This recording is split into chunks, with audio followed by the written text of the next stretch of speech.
നമ്മൾ പഠിച്ചുകൊണ്ടിരിക്കുന്നത് ഹോമയാഗത്തെക്കുറിച്ച് അല്ലേ, യാഗങ്ങൾ. ആ യാഗങ്ങളുടെ പ്രത്യേകതയെക്കുറിച്ച് നമ്മൾ കഴിഞ്ഞ ദിവസങ്ങളിലൊക്കെ ചിന്തിച്ചു. 5 യാഗങ്ങളെക്കുറിച്ച് നമ്മൾ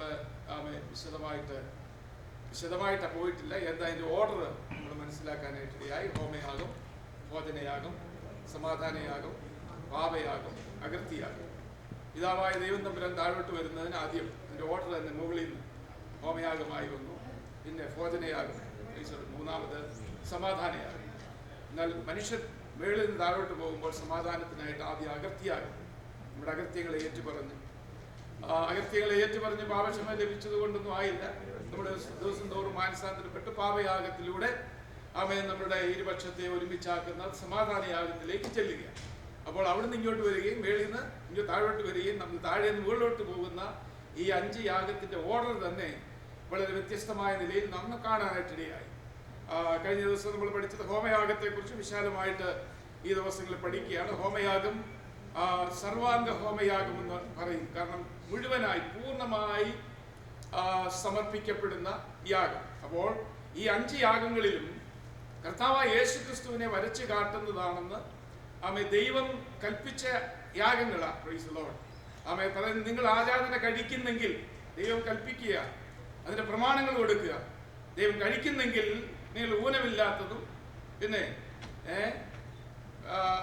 വിശുദ്ധമായതിനെയും കൊണ്ട് ദൈവസന്നിധിയിലേക്ക് കാണുന്നു. അതിന്റെ വരണമെന്ന് നിർബന്ധമൊന്നുമില്ല. ഈ ഹോമയാഗങ്ങൾ കഴിക്കുമ്പോൾ കർത്താവായ യേശുക്രിസ്തുവിനെ വരച്ചു കാട്ടുന്ന ഈ യാഗങ്ങൾ സമർപ്പിക്കുമ്പോൾ നമ്മളെ തന്നെ പൂർണ്ണമായി സമർപ്പിക്കേണ്ടതായ ഒരു അനുഭവം നമുക്ക് അവിടെ കാണാനായിട്ട് കഴിയും. നമ്മൾ കഴിഞ്ഞ ആഴ്ചയിൽ ചിന്തിച്ചത് സർവാംഗ ഹോമയാഗം മുഴുവനായി ഏൽപ്പിച്ചു കൊടുക്കുന്ന, അല്ലെങ്കിൽ നമുക്ക് കാണാൻ കഴിയും ദാവീദ് പറയുന്നുണ്ട്, അവിടെ പറയുന്നത്, ഞാൻ ദൈവത്തിന്റെ ഇഷ്ടം ചെയ്യാൻ പ്രിയപ്പെടുന്നു. പക്ഷേ പിതാവായ ദൈവത്തിന്റെ ഇഷ്ടം ചെയ്യാൻ പ്രിയപ്പെടാൻ നമുക്കൊക്കെ പറ്റും. പക്ഷേ എബ്രായ ലേഖനം 10-ാം അധ്യായം 7 വാക്യം വായിക്കുമ്പോൾ കാണാൻ കഴിയും, ഈ യാഗം പ്രിയപ്പെടുകയല്ല. കർത്താവായ യേശുക്രിസ്തു പറയാം, ഞാൻ ഈ ദാവീദ് പ്രിയപ്പെട്ട യാഗം ചെയ്യാനായിട്ട് വരികയാണ്. മനസ്സിലായോ? ആ യാഗം സമർപ്പിക്കാൻ, സർവാംഗ ഹോമയാഗം സമർപ്പിക്കാൻ വേറെ ആർക്കും കഴിയുകയില്ല. നമുക്കൊക്കെ അതിനകത്ത് ഇഷ്ടപ്പെടാൻ കഴിയും, പക്ഷേ കർത്താവായ യേശുക്രിസ്തുവിന് മാത്രമേ അത് കഴിയൂ എന്ന് എബ്രായ ലേഖനത്തിൽ നമുക്ക് വായിക്കാനും പഠിക്കുവാനായിട്ട് ഇടയായി. സങ്കീർത്തനം 40:7-8 ദാവീദ് പറയുന്നു, അവന്റെ ഇഷ്ടം ചെയ്യാൻ ഞാൻ പ്രിയപ്പെടുന്നു. എബ്രായ ലേഖനം 10-ാം അധ്യായം 7-9 വാക്യം വായിക്കുമ്പോൾ കർത്താവ് ഇഷ്ടം ചെയ്യാൻ പ്രിയപ്പെടുകയില്ല, കർത്താവിന് മാത്രമേ അത് ചെയ്യാൻ കഴിയുകയുള്ളൂ. അതുകൊണ്ട് അവൻ വന്നത് നിന്റെ ഇഷ്ടം ചെയ്യുവാൻ, പിതാവിന്റെ ഇഷ്ടം ചെയ്യുവാനായിട്ട് ഭൂമിയിലേക്ക് വന്നത്. കർത്താവിന് മാത്രമേ ചെയ്യാൻ കഴിയുള്ളൂ, നമുക്ക് ആർക്കും അത് ചെയ്യാനായിട്ട് കഴിയുകയില്ല. ഞാൻ ദൈവത്തെ പ്രസാദിപ്പിക്കുന്നതിന് പകരം എനിക്ക് വേണ്ടി അവൻ എന്തിനാ ഇത് ചെയ്യുന്നത്? പിതാവായ ദൈവത്തെ പ്രസാദിപ്പിക്കാനാണ് ഈ സർവാംഗ ഹോമയാഗമായി ദൈവസന്നിധിയിൽ സമർപ്പിച്ചത്. നമ്മൾ വായിച്ചു, നമ്മുടെ പാപത്തിന് ക്ഷമയൊക്കെ കിട്ടാൻ ഒറ്റ യാഗം മതിയായിരുന്നു. എങ്ങനെയെങ്കിലും സ്വർഗത്തിൽ പോകണമെന്ന് വിചാരിച്ചാൽ പാപയാഗം കൊണ്ടൊക്കെ പോകാം. പക്ഷേ ദൈവം ആഗ്രഹിക്കുന്നതല്ല. കർത്താവായ യേശുക്രിസ്തു പറയുന്നത്, അതുകൊണ്ട് മാത്രം നിർത്തുകയില്ല, നമ്മുടെ ഓരോ ചുവടുകളും എന്റെ പിതാവായ ദൈവത്തിന് പ്രസാദകരമായി തീരുവാൻ നമ്മളെ പൂർണ്ണമായി സമർപ്പിക്കുന്ന യാഗങ്ങളായി മാറണം. ഇതാണ് നമ്മൾ കഴിഞ്ഞ ആഴ്ച നിർത്തിയത്, അല്ലേ? അതുകൊണ്ട് സ്തോത്രം, നമുക്ക് വേണ്ടി അവൻ കൊടുത്തപ്പോൾ പിതാവ് അവനിൽ പ്രസാദിക്കുകയായിരുന്നു. കർത്താവായ യേശുക്രിസ്തു നമുക്ക് വേണ്ടി തന്നെ ഏൽപ്പിച്ചു കൊടുത്ത് പൂർണ്ണമായി സമർപ്പിച്ചപ്പോൾ അവൻ അതിൽ പ്രസാദിച്ചൊരു ദൈവമുണ്ട്. സ്തോത്രം. അതുകൊണ്ട് അവനിലൂടെ മാത്രമേ നമുക്ക് പിതാവായ ദൈവത്തിന്റെ സ്തോത്രയാഗങ്ങൾ അർപ്പിക്കാൻ കഴിയുകയുള്ളൂ. അപ്പൊ നമ്മൾ ഇന്ന് കഴിക്കുന്ന യാഗം കാളയല്ല. കാളയ്ക്ക് പകരം സ്തോത്രം എന്ന അധരയാഗത്താൽ ദൈവത്തെ പ്രസാദിപ്പിക്കുവാൻ, ഈ പിതാവായ ദൈവത്തെ പ്രസാദിപ്പിക്കുവാൻ അവിടെ പറയുന്നത് നമ്മൾ വായിച്ചു കഴിഞ്ഞ ദിവസം എബ്രായ ലേഖനത്തിൽ, അവനിലൂടെ ക്രിസ്തുവിലൂടെ പിതാവിനെ പ്രസാദിപ്പിക്കുവാൻ നമ്മൾ കഴിക്കുന്ന ഹോമയാഗം, യാഗങ്ങൾ, സ്തോത്രയാഗങ്ങളൊക്കെ സ്തോത്രം സൗരഭ്യമുള്ളതായി മാറണം എന്നാണ് കഴിഞ്ഞ ആഴ്ച പറഞ്ഞു നിർത്തിയത്. കാരണം അവന്റെ ഇഷ്ടം ചെയ്യാനാണ് ഈ ഭൂമിയിൽ വന്നത്, ദൈവത്തെ പ്രസാദിപ്പിക്കുവാൻ. കർത്താവായ യേശുക്രിസ്തു പറയുന്നു, ദൈവത്തിന്റെ ഇഷ്ടം അത് ചെയ്യുവാൻ തക്കവണ്ണം നമ്മൾ തയ്യാറാകണം. Price the Lord. പിതാവിന്റെ ഇഷ്ടം ചെയ്യുന്നവരായി തീരുവാൻ നമ്മളെ കർത്താവ് സഹായിക്കട്ടെ. കഴിഞ്ഞ ദിവസങ്ങളൊക്കെ അത് വിശാലമായിട്ട് നമ്മളത് ചിന്തിപ്പാനിടയായി. സ്തോത്രം. പാപയാഗം കൊണ്ട് മാത്രം തൃപ്തിപ്പെടാതെ ഹോമയാഗമായി, സർവാംഗ ഹോമയാഗമായി തന്നെ ഏൽപ്പിച്ച് പിതാവിന് പ്രസാദകൻ അവന്റെ ജീവിതത്തിലും അവന്റെ പ്രവൃത്തിയിലും ഒക്കെ ദൈവത്തിന് പ്രസാദമായി ഭോജനയാഗം ലോകത്തിലെ ജീവിതത്തെ കാണിക്കുന്ന, അതിനകത്ത് രക്തക്കറയൊന്നുമില്ല. ഞാൻ എപ്പോഴും പറയാറുള്ളത് പോലെ ആ തരി അരിച്ചരിച്ചെടുത്ത ഒരു കരടുമില്ലാതെ ഭോജനയാഗം ദൈവത്തിന് ആ യാഗപീഠത്തിൽ സമർപ്പിക്കുമ്പോൾ അത് വരച്ചു കാട്ടുന്നത് കർത്താവായ യേശുക്രിസ്തുവിന്റെ ലൗകിക ജീവിതമാണ്. ലോകത്തിലുള്ള ജീവിതം അത് കരട് പറ്റാമായിരുന്നു. എന്നാൽ ഒരു കരടും പറ്റാതെ വളരെ ശുദ്ധിയോടെ എത്ര അരിച്ചാലും ഒരു കരട് കാണാതിരിക്കത്തക്ക നിലയിൽ ഫ്ലേവർ ആയിരിക്കുന്ന പൊടികൾ ദൈവത്തിന് സമർപ്പിച്ചുകൊണ്ട് വേണം. അതാണ് സുഗന്ധം വരുത്തുന്നത്. അതിനകത്ത് കരടുണ്ടെങ്കിൽ സ്തോത്രം ദുർഗന്ധമായിട്ട് മാറും. അതുകൊണ്ട് നമ്മൾ കഴിക്കുന്ന ഭോജനയാഗം അല്ലെങ്കിൽ പിതാവായ ദൈവത്തിന് വേണ്ടി കഴിക്കുന്ന സ്തോത്രയാഗത്തിൽ നാം ലോകത്ത് ജീവിക്കുമ്പോൾ കരടുകളും കറകളും പറ്റാൻ ഇടയുണ്ട്. അത് അരിച്ചു പുറക്കിയിട്ട് വേണം ഈ യാഗം, സ്തോത്രം എന്ന യാഗം ആലയത്തിൽ കടന്നു വന്നോ ഭവനത്തിലായിരിക്കുമ്പോഴോ നമ്മൾ അർപ്പിക്കുമ്പോൾ എന്തായിരിക്കണം? നമ്മളെ കുറിച്ചൊന്ന് ചിന്തിക്കണം. ഈ ലോകത്തിൽ ഏതെങ്കിലും കറകൾ പറ്റിയിട്ടുണ്ടെങ്കിൽ അത് അരിച്ചരിച്ചരിച്ച് ശുദ്ധിയുള്ള ഹൃദയത്തോടെ വേണം ദൈവത്തെ സ്തോത്രയാഗം അർപ്പിക്കാൻ. വെറുതെ പോയി സ്തോത്രം പറഞ്ഞിട്ട് കഥയില്ല. അത് പ്രസാദിക്കുന്ന ദൈവമല്ല. അത് പ്രസാദിക്കണമെങ്കിൽ നമ്മളെ തന്നെ പൂർണ്ണമായി സമർപ്പിച്ച് ഈ ലോക ജീവിതത്തിൽ വിശുദ്ധിയോടെ ജീവിച്ച് സ്തോത്രം ഈ ആലയത്തിലേക്ക് കടന്നു വന്നൊരു സ്തോത്രം എന്ന് നമ്മുടെ അധരത്തിലൂടെ അർപ്പിക്കുന്നെങ്കിൽ ആ സ്തോത്രത്തിൽ പ്രസാദിക്കുന്ന ദൈവമാണ്. ആ സ്തുതികളിലാണ് എന്റെ ദൈവം വസിക്കുന്നത്. അവരുടെ മധ്യേ വസിക്കുന്ന ദൈവം തമ്പുരാൻ നമുക്ക് വേണ്ടി നന്മകളെ ചെയ്യുവാനിടയാകും. എവിടെയും ദൈവസാന്നിധ്യം ഉണ്ടെന്ന് വിചാരിക്കരുത്. ദൈവസാന്നിധ്യം വരണമെങ്കിൽ അവന് പ്രസാദമായ യാഗം സമർപ്പിക്കുവാൻ ദൈവസഭയും വ്യക്തികളും തയ്യാറായെങ്കിൽ മാത്രമേ അവിടെ ദൈവം ഇറങ്ങി വരികയുള്ളൂ. ദൈവത്തിന്റെ പ്രവൃത്തി നടക്കുകയുള്ളൂ. അതുകൊണ്ട് നമ്മളിലുള്ള ഏതെങ്കിലും കറകൾ ഉണ്ടെങ്കിൽ അത് മാറ്റുവാൻ ഈ ദിവസങ്ങൾ, അതുകൊണ്ട് ആ യാഗം കഴിക്കുന്നതിന് മുമ്പ് സഹോദരനോട് മൂടാ എന്ന് നീ പറഞ്ഞിട്ടുണ്ടെങ്കിൽ അത് ചെന്ന് ക്ഷമ ചോദിച്ചിട്ട് വേണം ഇതിൽ നിന്ന് ഭക്ഷിക്കുക. ഇല്ലെങ്കിൽ എന്ത് ചെയ്യുക? ഈ ആരാധന കഴിക്കുമ്പോൾ നിങ്ങൾ എന്താ കഴിക്കുന്നത്? ശിക്ഷാവധി കഴിക്കുകയും കുടിക്കുകയും ചെയ്യുക. അതുകൊണ്ട് അത് ഇടവരാതെ ദൈവസന്നിധി സമർപ്പിക്കേണ്ടത്. ഇതാണ് നമ്മൾ കഴിഞ്ഞ ആഴ്ചകളൊക്കെ പറഞ്ഞത്. എന്നാൽ ഇന്ന് അത് സ്വർഗത്തിൽ കടന്നു കിട്ടിയാൽ മതി എന്നുള്ള ചിന്തയാണ് നമുക്കുള്ളത്. എന്നാൽ ദൈവ ഇഷ്ടം ചെയ്യുവാനാണ് അവൻ വന്നത്. Price the Lord. അവസാനത്തോളം യാഗമായി തീർന്ന കർത്താവായ യേശുക്രിസ്തു. ഞാൻ കഴിഞ്ഞ ആഴ്ച പറഞ്ഞു, ദൈവം വില കൊടുത്തത് ആർക്കും വേണ്ട. ദൈവം വില കൊടുത്ത് തന്റെ ജീവനെ സമർപ്പിച്ച ഈ യാഗം ദൈവസന്നിധി സമർപ്പിക്കുവാൻ, ആരാധിക്കാൻ, സ്തോത്രം പറയുവാൻ, തന്നെ ശുദ്ധീകരിച്ച് കടന്നു വന്ന് ഒരു യാഗം അർപ്പിക്കാൻ ആർക്കും വയ്യ, അല്ലെങ്കിൽ അവർക്കൊരു മനസ്സിന് ഇടയില്ലെന്നാൽ ദൈവം വെറുതെ കൊടുത്തത്. കർത്താവ് യേശുക്രിസ്തു കാൽവരി ക്രൂശിൽ മരിക്കണ്ടായിരുന്നു നമ്മുടെ ലോക സൗഖ്യത്തിന് വേണ്ടി. നമുക്ക് അഭൗതിക നന്മകൾ തരാൻ എന്റെ കർത്താവ് ക്രൂശിൽ മരിക്കേണ്ട കാര്യമില്ലായിരുന്നു.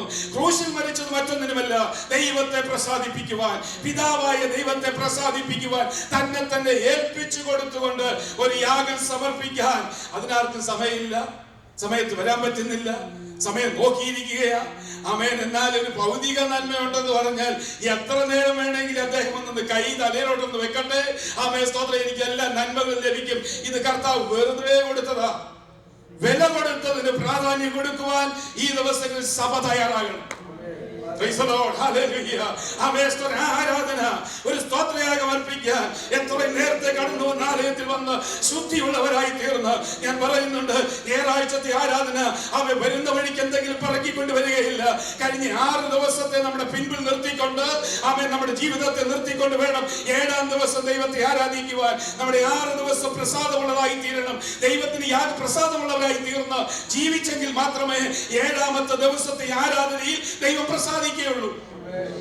അതുകൊണ്ട് അവിടെ പറയുന്നത് ദൈവ ഇഷ്ടം ചെയ്യുവാൻ. യോഹന്നാൻ സുവിശേഷം 4-ാം അധ്യായം 34-ാം വാക്യവും 5-ാം അധ്യായം 30 ഒക്കെ കർത്താവായ യേശുക്രിസ്തു പറഞ്ഞു, ഞാൻ ദൈവത്തിന്റെ പിതാവിന്റെ ഇഷ്ടം ചെയ്യാനത്രേ ഭൂമിയിലേക്ക് വന്നത്. Price the Lord, hallelujah. ദൈവത്തിന്റെ ഇഷ്ടം ചെയ്ത് പ്രസാദിപ്പിക്കാനാ എന്റെ കർത്താവ് ഭൂമിയിലോട്ട് വന്നത്. അങ്ങനെയെങ്കിൽ കർത്താവ് നമ്മളോട് പറയുക, പിതാവായ ദൈവത്തിന്റെ ഇഷ്ടം ചെയ്യാനാണ് എന്നെയും നിന്നെയും വിളിച്ചു വേർതിരിച്ചത്. Price the Lord. 2 പ്രാവശ്യം കർത്താവ് പിതാവായ ദൈവം അവനെ വെളിപ്പെട്ട് പറഞ്ഞു, ഇവൻ എന്റെ പ്രിയപുത്രൻ, ഇവനിൽ ഞാൻ പ്രസാദിച്ചിരിക്കുന്നു. പരസ്യ ശുശ്രൂഷ തുടങ്ങുന്നതിന് മുമ്പ് 30-ാമത്തെ വയസ്സിൽ അവന്റെ രഹസ്യ ജീവിതം ആർക്കും അറിയുകയില്ല. വേദപുസ്തകത്തിൽ അത് പ്രസ്താവിച്ചിട്ടില്ല. ഒരുപക്ഷെ മറ്റ് പുസ്തകങ്ങളൊക്കെ ചിന്തിച്ചാലോ അല്ലെങ്കിൽ യോസേഫിന്റെ കഥകളൊക്കെ ചിന്തിച്ചാൽ ചിലപ്പോൾ കണ്ടെന്നിരിക്കും. പക്ഷേ വേദപുസ്തകത്തിൽ കർത്താവ് യേശുക്രിസ്തുവിനെ കുറിച്ച് 30 വർഷം ഒരു സൈലന്റ് ആയിട്ട് മൗനമായിട്ട് മാറി നിന്നെങ്കിൽ സ്തോത്രം ഹല്ലേലൂയ, സ്നാനപ്പെട്ടതിന് ശേഷം അവൻ എഴുന്നേറ്റ് വന്നപ്പോൾ പിതാവായ ദൈവം പറഞ്ഞു, അവന്റെ രഹസ്യ ജീവിതത്തെ കുറിച്ച് നിങ്ങൾ ആരും ചിന്തിക്കരുത്. അവന്റെ രഹസ്യ ജീവിതം ഞാൻ പ്രസാദിച്ചിരിക്കുകയാണ്. കാരണം അവൻ 30 വയസ്സ് വരെയും അവൻ എന്റെ പ്രിയപുത്രനായിരുന്നു, അവനിൽ ഞാൻ പ്രസാദിച്ചിരിക്കുന്നു. യേശുക്രിസ്തുവിന്റെ രഹസ്യ ജീവിതത്തിൽ പിതാവായ ദൈവം പ്രസാദിക്കണമെങ്കിൽ അവൻ ഇഷ്ടമുള്ളത് ചെയ്ത് രഹസ്യ ജീവിതം കഴിപ്പാനിടയായി. നമ്മുടെ രഹസ്യ ജീവിതം ആര് പറയുന്നില്ലെങ്കിലും എന്റെ പിതാവ് നമ്മളെ കുറിച്ച് സാക്ഷി പറയണം, ഇവൻ എന്റെ പ്രിയപുത്രൻ, ഈ സഭ എന്റെ പ്രിയ സഭയാ. ഈ സഭയിൽ ഞാൻ പ്രസാദിച്ചിരിക്കുന്നു. സഭയിൽ പ്രസാദിക്കണമെങ്കിൽ ഇതിനകത്തിരിക്കുന്ന അവയവങ്ങൾ അവൻ ദൈവത്തിന് പ്രസാദമായത് ചെയ്യണം. ആ പ്രസാദമായത് ചെയ്യുവാൻ നമ്മുടെ രഹസ്യ ജീവിതം ദൈവത്തിന് സമർപ്പിക്കാൻ ഈ ദിവസങ്ങളിൽ ദൈവമക്കളെ നമുക്ക് നൽകാം. ഹോമയാഗമായി സമർപ്പിക്കപ്പെടുമ്പോൾ അതിൽ പ്രസാദിക്കണമെങ്കിൽ എന്റെ രഹസ്യ ജീവിതം എന്റെ പിതാവ് പ്രസാദിക്കട്ടെ. ആരെ ബോധിപ്പിക്കാനല്ല, പാസ്റ്റർ ബോധിപ്പിക്കാനല്ല, കൂട്ടുവിശ്വാസികളെ ബോധിപ്പിക്കുവാനല്ല, മറിച്ച് എന്റെ പിതാവായ ദൈവത്തിന് പ്രസാദകരമായി തീരുവാൻ. അതുപോലെ സ്നാനം കഴിഞ്ഞ് പൊങ്ങി വന്നപ്പോൾ സ്വർഗം തുറന്നു പിതാവ് ഒരു പ്രഖ്യാപനം നടത്തി, അയ്യോ ഇവൻ എന്റെ പ്രിയപുത്രൻ, നിങ്ങൾ ആരും അവനെ കണ്ടിട്ടില്ല. 30 വർഷം അവന്റെ രഹസ്യ ജീവിതം എനിക്ക് നന്നായി അറിയാമായിരുന്നു. അവന്റെ രഹസ്യ ജീവിതം കൊണ്ട് എന്നെ പ്രസാദിപ്പിച്ചതിനാൽ അവൻ എന്റെ പ്രിയപുത്രനാ എന്ന് പ്രഖ്യാപിച്ച് ലോകത്തോട് വിളിച്ചു പറഞ്ഞു. 3.5 വർഷം കഴിഞ്ഞപ്പോൾ കാൽവരി ക്രൂശിലേക്ക് കടന്നു വന്നു. അവിടെ വെച്ചും പറഞ്ഞു, മത്തായി സുവിശേഷം 3-ാം അധ്യായം 15-ാമത്തെ വാക്യത്തിൽ, 15-ാമത്തെ വാക്യത്തിൽ 30 വയസ്സിലുള്ള രഹസ്യ ജീവിതത്തെ ദൈവം പ്രസാദിച്ചു. 17-ാം അധ്യായം 5-ാം വാക്യത്തിൽ ക്രൂശീകരണ സമയത്ത് കർത്താവ് യേശുക്രിസ്തു പങ്കപ്പാടുകൾപ്പെട്ട് 3.5 വർഷത്തെ ജീവിതം അവൻ ഭൂമിയിൽ കഴിച്ചപ്പോൾ ദൈവത്തിന് പ്രസാദകരമല്ലാത്തതൊന്നും അവൻ ചെയ്തിട്ടില്ല. അതിന്റെ അർത്ഥം 3.5 വർഷത്തെ പബ്ലിക് മിനിസ്ട്രിയിൽ പിതാവായ ദൈവം പ്രസാദിച്ചത് കൊണ്ട് അവിടെയും സ്വർഗം തുറന്നേച്ചു പറഞ്ഞു. മറുരൂപമലയിൽ ശിഷ്യന്മാരോട് ചേർന്നിരുന്നപ്പോൾ, ശിഷ്യന്മാരെ നിങ്ങൾ അവനെ നോക്കി ഒന്നും വിധിക്കരുത്, അവൻ എന്റെ പ്രിയപുത്രനാണ്. ഈ 3.5 വർഷത്തെ പബ്ലിക് ജീവിതത്തിൽ ഞാൻ പ്രസാദിച്ചിരിക്കുന്നു. പിതാവായ ദൈവം തമ്പുരാൻ സാക്ഷി പറഞ്ഞ 2 ഘട്ടങ്ങൾ. ഒന്ന്, അവന്റെ രഹസ്യ ജീവിതം അവന്റെ പിതാവ് പ്രസാദിച്ചു. അവന്റെ പരസ്യ ജീവിതം എന്റെ പിതാവ് പ്രസാദിച്ചെങ്കിൽ ഇന്ന് പകൽക്കാലം ഹല്ലേലൂയ പൂർണ്ണ സമർപ്പണ യാഗമായി അവൻ സമർപ്പിച്ചിട്ട് പറയുക, എന്റെ പൊന്നു കുഞ്ഞുങ്ങളെ നിങ്ങളെ തെരഞ്ഞെടുത്തത് ഏതെങ്കിലും ഭൗതിക നേട്ടത്തിന് തന്നിച്ച് വിടുവാനല്ല, എന്റെ പിതാവിന്റെ ഇഷ്ടം ചെയ്യുവാൻ ഞാൻ നിങ്ങളെ തെരഞ്ഞെടുത്തിട്ടുണ്ടെങ്കിൽ നമ്മുടെ പരസ്യ ജീവിതവും രഹസ്യ ജീവിതവും ദൈവത്തിന് പ്രസാദകരമായി തീരുവാൻ ഈ ദിവസം നമ്മളെ നിന്ന് സമർപ്പിക്കാം. അതാ ദൈവം ആഗ്രഹിക്കുന്നത്. Price the Lord, hallelujah. മുന്നോട്ട് പോകാൻ സമയം കുറവാണല്ലോ. Price the Lord, hallelujah. നമ്മൾ കാണാൻ കഴിയുന്നത് ലേവ്യ പുസ്തകം. അതുകൊണ്ടാണ് ലേവ്യ പുസ്തകം 1-ാം അധ്യായം 9-ാം വാക്യവും അതിന്റെ 13 ലേവ്യ പുസ്തകം 9-ാം അധ്യായം 13 1-ാം അധ്യായം 13 9 13 17 ലെവിറ്റിക്കസ് 1-ാം അധ്യായം 9 13 17 പറയുന്നു, അവൻ കഴിച്ച ഹോമയാഗത്തിൽ നിന്ന് ഒരു സൗരഭ്യം ഉയരുവാനിടയായി. നമ്മൾ കഴിക്കുന്ന യാഗത്തിൽ ഒരു സൗരഭ്യം ഉയരുവാൻ നമ്മുടെ രഹസ്യ ജീവിതവും പരസ്യ ജീവിതവും ദൈവത്തിന് പ്രസാദകരമായി തീരുവാൻ ഇന്ന് പകൽക്കാലത്തെ ബൈബിൾ സ്റ്റഡിയിൽ നമുക്ക് അറിയാമെങ്കിലും ഒന്നും കൂടെ ഒന്ന് റിന്യൂ ചെയ്ത് നമ്മുടെ ജീവിതത്തെ ഒന്ന് സമർപ്പിക്കുവാൻ ഇന്ന് പകൽക്കാലം കർത്താവ് നമ്മളെ സഹായിക്കട്ടെ. കർത്താവ് യേശുക്രിസ്തു ഇങ്ങോട്ടൊന്ന് വെച്ച് നിങ്ങൾ ദൈവത്തിന് ഇഷ്ടം ചെയ്യണമെന്ന് ചുമ്മാ പറഞ്ഞതല്ല, അവൻ ചെയ്ത് കാണിച്ചിട്ടാ പറയുന്നത്, അവൻ മാതൃകയായിട്ടാ പറയുന്നത്. Praise the Lord, hallelujah, hallelujah. Amen, സ്തോത്രം. Praise the Lord. 1-ാം അധ്യായത്തിൽ ആമേൻ, സ്തോത്രം, ഹല്ലേലൂയ. ലേവ്യ പുസ്തകം 1-ാം അധ്യായത്തിൽ യാഗങ്ങളെ കുറിച്ച് 3 വസ്തുതകളെ കുറിച്ച് പറയുന്നുണ്ട്. 3 വസ്തുതകൾ. Price the Lord. അതിന്റെ 1 മുതൽ 1-ാം അധ്യായം ശ്രദ്ധിച്ചോണേ. 1-ാം അധ്യായം 3 മുതൽ 9 വരെ ആമേൻ, സ്തോത്രം. 1-ാമത്തെ വസ്തു ഊനമില്ലാത്ത ആടുകൾ, കാള, അല്ലേ, കാളക്കിടാവ്. വീട്ടിൽ പോയി വായിച്ചു നോക്കി, അത് എഴുതിയിട്ടിച്ച് പിന്നെ ഇപ്പൊ സഹായിക്കാൻ സമയമില്ല. 1-ാം അധ്യായം 3 മുതൽ 9 വരെ കാണുന്നത് 1-ാമത്തെ വസ്തു ഊനമില്ലാത്ത കാളക്കിടാവ്. 2 10 മുതൽ 13 വരെ കാണുന്നത് ചെമ്മരിയാടോ കോലാടോ ആയിരിക്കണം. എവിടാ? ഹോമയാഗം സമർപ്പിക്കാൻ കടന്നു വരുമ്പോൾ നിങ്ങൾ കൊണ്ടുവരേണ്ട 3 വസ്തുക്കളാണ്. ഒന്നുകിൽ ഊനമില്ലാത്ത കാളക്കിടാവ്, അല്ലെങ്കിൽ ചെമ്മരിയാടോ കോലാടോ. മൂന്നാമത് 14 മുതൽ 17 വാക്യങ്ങൾ അവ പ്രാവൻ കുഞ്ഞുങ്ങളെയോ കൊണ്ടുവരാം. ഇപ്പൊ 3 കാര്യങ്ങളെ കൊണ്ടുവരാൻ കേട്ടോ. കുറുപ്രാവിനെയോ പ്രാവിൻ കുഞ്ഞുങ്ങളെയോ കൊണ്ട് പോകുന്നതിന് അതും പറ്റത്തില്ല. ചുമ്മാ അതൊക്കെ പറന്നു പോകുന്നതിനെ പിടിക്കാൻ പറ്റത്തില്ല. കുറുപ്പാവിനെ പോണെങ്കിൽ മലയുടെ മണ്ടേക്കറണല്ലേ, പൊത്തിക്കേറി പിടിച്ചോണ്ട് വരണം. കുഞ്ഞുങ്ങളെ വേണമെങ്കിൽ എവിടെ പോകണം? അതിന്റെ നേരത്തെ ഇച്ചിരി പാടുപെട്ടേ ഇതിനെ പിടിക്കാൻ ഒക്കൂ. ആമേൻ. ശനിയാഴ്ച വരെ ഇങ്ങനെ ഇവിടെ ഒക്കെ പോയിട്ട് വന്നിട്ട് തട്ടയിരിക്കുന്ന ബൈബിൾ എടുത്തോണ്ട് ഇങ്ങനെ നേരെ ഓടി വരാൻ ഒരു പ്രമാണം. ആമേ, അത് കൊണ്ടുവരണ്ട ഇങ്ങോട്ട്. രക്ഷിക്കപ്പെടാൻ എന്റെ കർത്താവ് ഒന്നും ചോദിച്ചില്ല. രക്ഷിക്കപ്പെടാൻ എന്റെ ദൈവം ഒന്നും ചോദിച്ചില്ല. പക്ഷേ രക്ഷിക്കപ്പെട്ട് വീണ്ടെടുത്ത ജനം ദൈവത്തിന്റെ അടുക്കൽ വരണമെങ്കിൽ എന്തെങ്കിലും ഒന്ന് കൈ കാണണം. ആമേൻ, ഹല്ലേലൂയ. അവൻ വെറുതെ വന്നു ദൈവത്തെ ആരാധിപ്പാൻ ഒരു പ്രമാണമില്ല.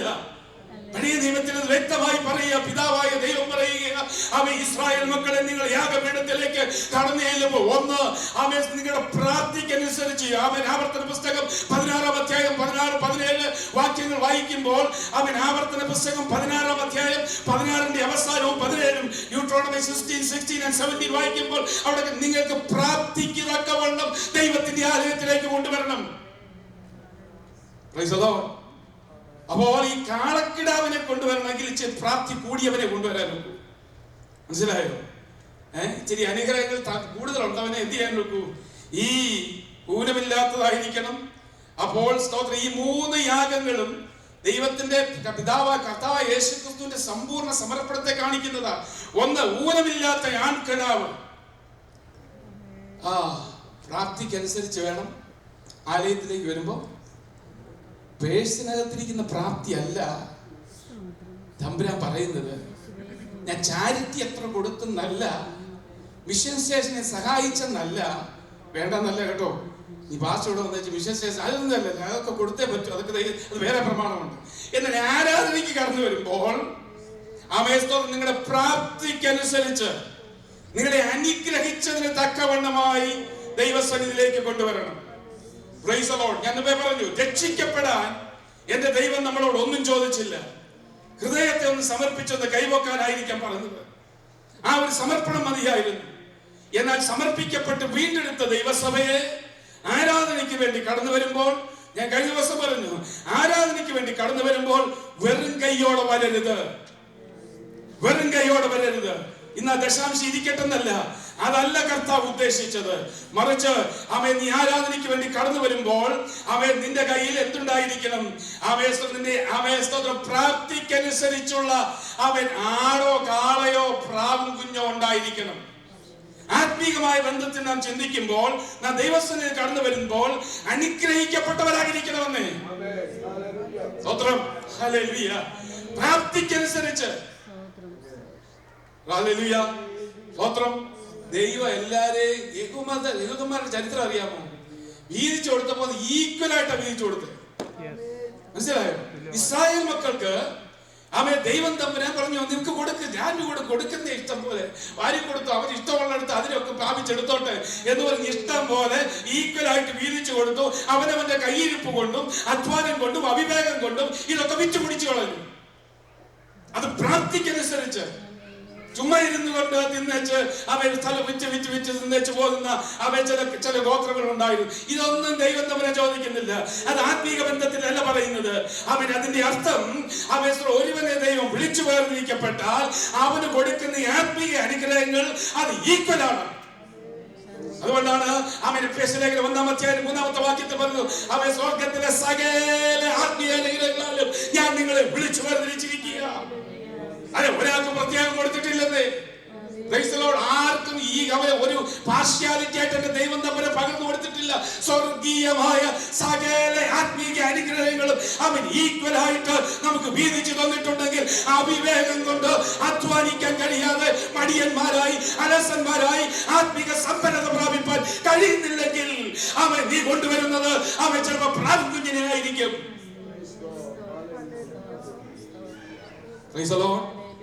ഹല്ലേലൂയ. ഞാൻ പറഞ്ഞു, മനസ്സിലായോ? ഞാൻ പറഞ്ഞു 6 ദിവസത്തെ പിമ്പിൽ നിർത്തിയിട്ട് വേണം 7-ാം ദിവസം ആരാധനയ്ക്ക് വേണ്ടി കടന്നു വരാൻ. ഈ 6 ദിവസം പിമ്പിൽ നിൽക്കുമ്പോൾ നിന്റെ കയ്യിലുള്ള സമ്പത്ത് ആടാണോ കാളയാണോ പ്രാവാണോ, അതിന്റെ അർത്ഥം എന്റെ എല്ലാ ജീവിതത്തിലും ഞാൻ ദൈവത്തെ പെർഫെക്റ്റ് ആയിട്ട് അവൻ പറ്റത്തില്ലെങ്കിലും കഴിയുന്നിടത്തോളം ദൈവത്തെ പ്രസാദിപ്പിക്കുന്ന ഒരു അനുഭവം എന്റെ കയ്യിലുണ്ട്. അത് തൃപ്തിയോടെ അവൻ പ്രാർത്ഥിക്കനുസരിച്ച് ആ ആരാധനയാ, ആ ദൈവത്തിന്റെ സന്നിധിയിലുള്ള സമർപ്പണമാ ദൈവമക്കളെ നാം ഇങ്ങോട്ട് കൊണ്ടുവരേണ്ടത്. ഒന്നും കയ്യിലില്ലെങ്കിൽ വരണ്ടെന്ന് പറയത്തില്ല, സ്തോത്രം പറയണ്ടെന്നും പറയത്തില്ല, ഇതിൽ നിന്ന് ഭക്ഷിക്കുകയും പാനം ചെയ്യേണ്ടെന്നും പറയത്തില്ല. അതൊക്കെ തന്നെത്താൻ ശോധന ചെയ്തിട്ട് വേണം തിന്നാൻ. അതുകൊണ്ട് പൗലോസ് പറയുന്നത്, ഞാൻ നിങ്ങളെക്കാളൊക്കെ കൂടുതലായി അധ്വാനിച്ചു, ഇപ്പോഴും പിടിക്കാമെന്ന് വെച്ചോടുക. അവൻ അധ്വാനത്തിൽ ഉദാസീന വരുത്തരുത്.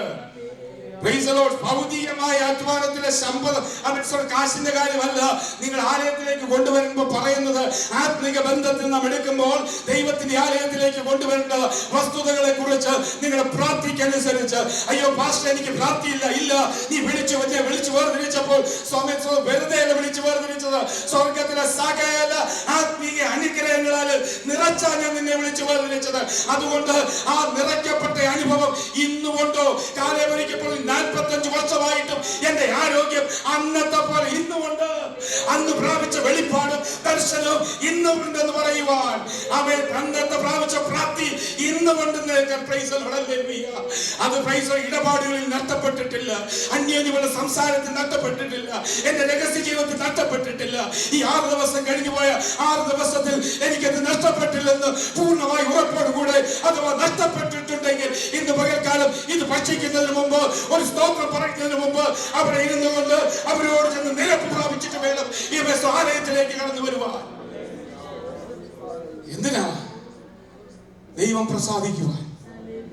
നമ്മൾ ഈ സമയം ചുമ്മാ ചെലവഴിച്ച് അമേസോട്ടും സൂട്ടും അവരൊക്കെ ഇട്ട് ഞാൻ വന്നത് ചുമ്മാ വന്നിച്ചു പോകാനല്ല. എനിക്ക് എന്റെ ദൈവത്തെ പ്രസാദിപ്പിക്കണം. കാരണം തന്റെ പുത്രൻ തൻ ലോകത്ത് ജീവിച്ചപ്പോൾ അവൻ പൂർണ്ണമായി ഏൽപ്പിച്ചു കൊടുത്തെങ്കിൽ അവൻ ഇന്ന് പകൽക്കാലം ദൈവമക്കളെ അമേസ്തോത്രത്തിന്റെ അർത്ഥം ആരാധനയുടെ ഗൗരവം ആരും മനസ്സിലാക്കാതെ പോകരുത്. ആമേ സ്തോത്രം ഉണർന്നെഴുന്നേച്ച് വല്ലെന്നേച്ച് അവൻ ഓടി ഇങ്ങോട്ട് വരാനുള്ള സ്ഥലമല്ല ഈ ആരാധനാലയം. അവൻ കഴിഞ്ഞ 6 ദിവസവും അവൻ നിന്റെ പുറകിൽ വെക്കുവാൻ അവൻ ദൈവത്തിന് പ്രസാദകരമായി പ്രാർത്ഥിക്കനുസരിച്ച് ഇന്ന് ഞാൻ ആലയത്തിലേക്ക് കടന്നു ചെല്ലുമ്പോൾ അവൻ ദൈവത്തെ ആരാധിപ്പാൻ എന്റെ ഉള്ളിൽ ഒരു ഉത്സാഹമുണ്ട്.